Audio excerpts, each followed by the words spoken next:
So if you're a college football fan, or even a sports fan in particular, you've probably heard that Texas and Oklahoma are inquiring about joining the SEC. The SEC currently has 14 teams. The Big 12, which currently hosts Oklahoma and Texas, has 10. Now, this is something that's not imminent, as we've learned probably in the past 5 or 6 years. Anything that happens in college football takes a lot of time and a lot of preparation. Even the whole idea of expanding the college football playoffs is going to take 2 or 3 years to implement. So it's going to be something that's further down the road if they do join the SEC. Now, there's some questions here. First off, for the Big 12, if Oklahoma and Texas leave, which looking at the list of teams in that conference currently, those are two probably the more storied programs there. You have Iowa State, who was good this past year. You've got Oklahoma State. I'm just reading off my computer right now. TCU, West Virginia, Kansas State, Texas Tech, Baylor, Kansas. Yeah, it's Oklahoma and Texas as far as like the name brand notoriety in that conference right now. Baylor's had some good runs in the past, but they have issues. They've had issues there as well. Iowa State seems to be a team that's always fun to root for. Seems to overachieve. But are they ever going to really break into the national level of being one of those like top 15 teams as far as maybe earning revenue, maybe being able to market themselves as that kind of level of team? They're just not going to be able to do that. Oklahoma and Texas can't do that. Even if Oklahoma has turned out some really good quarterbacks recently and has not been able to make that run in the college football playoffs, or even if Texas really has not been relevant, they've been trying to come back and be relevant again, and they just haven't done that in quite a while. But they're still this infamous team. And now they're looking like they might want to make the jump that Texas A&M did to the SEC. Now, will that happen? I don't know. There was a representative from Texas A&M. I forget if it was their athletic director or not. Who basically went out and said, we enjoy being the only team from Texas in the SEC. That's something they value, and they want to keep that position. So, does that mean that Texas A&M will try to block this move if Texas tries to get in? Potentially.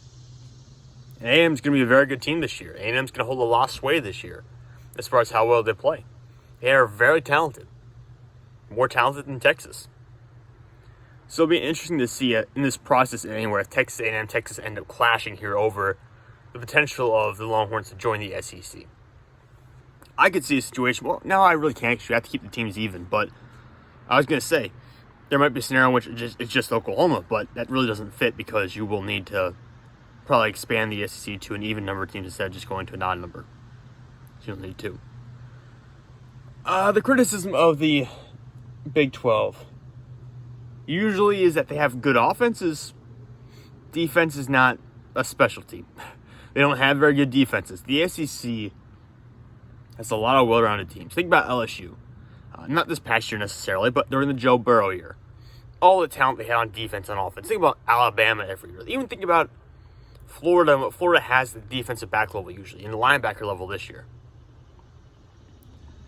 These are schools that are teams that have both offense and defense. They're two-way teams. So if you're looking at a situation where, like in Oklahoma, where they're joining the SEC, you got to step it up on defense. You have to, there has to be some bar to set here. I know Oklahoma's been a good team recently, and they have had some very good prospects at quarterback. But there has to be some kind of bar you have to set for these teams to join the SEC.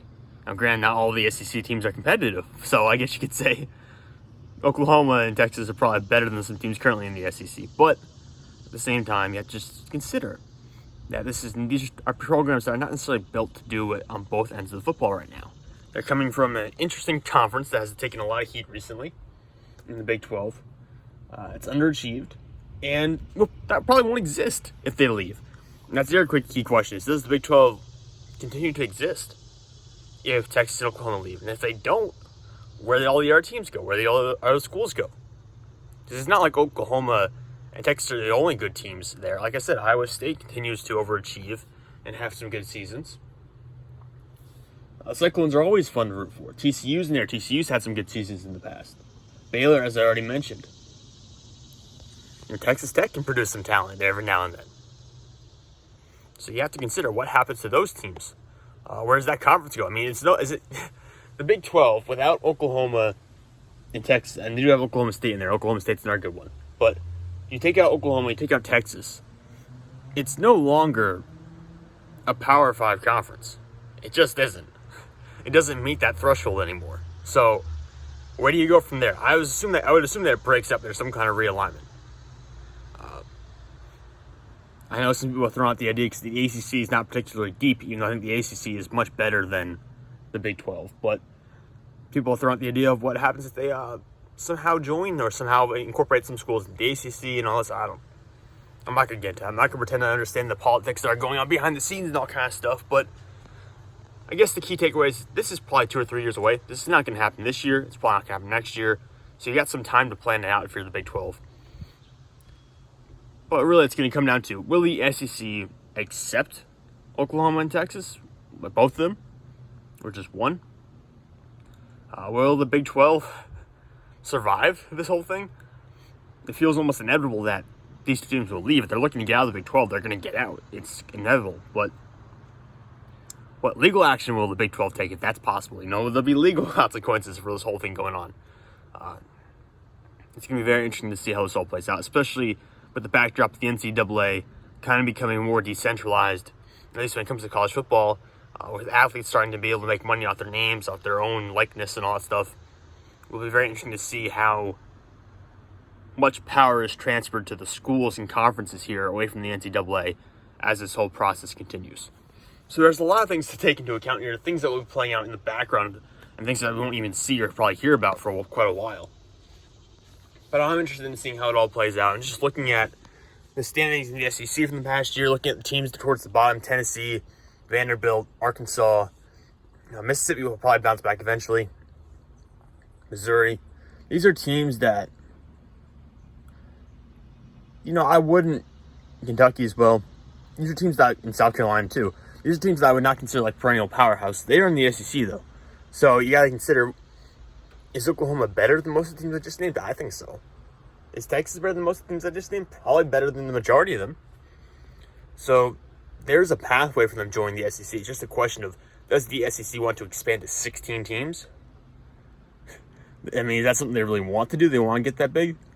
It's going to be very interesting to see how this all plays out. But I think there's going to be a lot of consequences for all of college football. And not necessarily just because of the move itself, but also because of all the politics and all things playing out behind the scenes as these discussions are happening behind closed doors.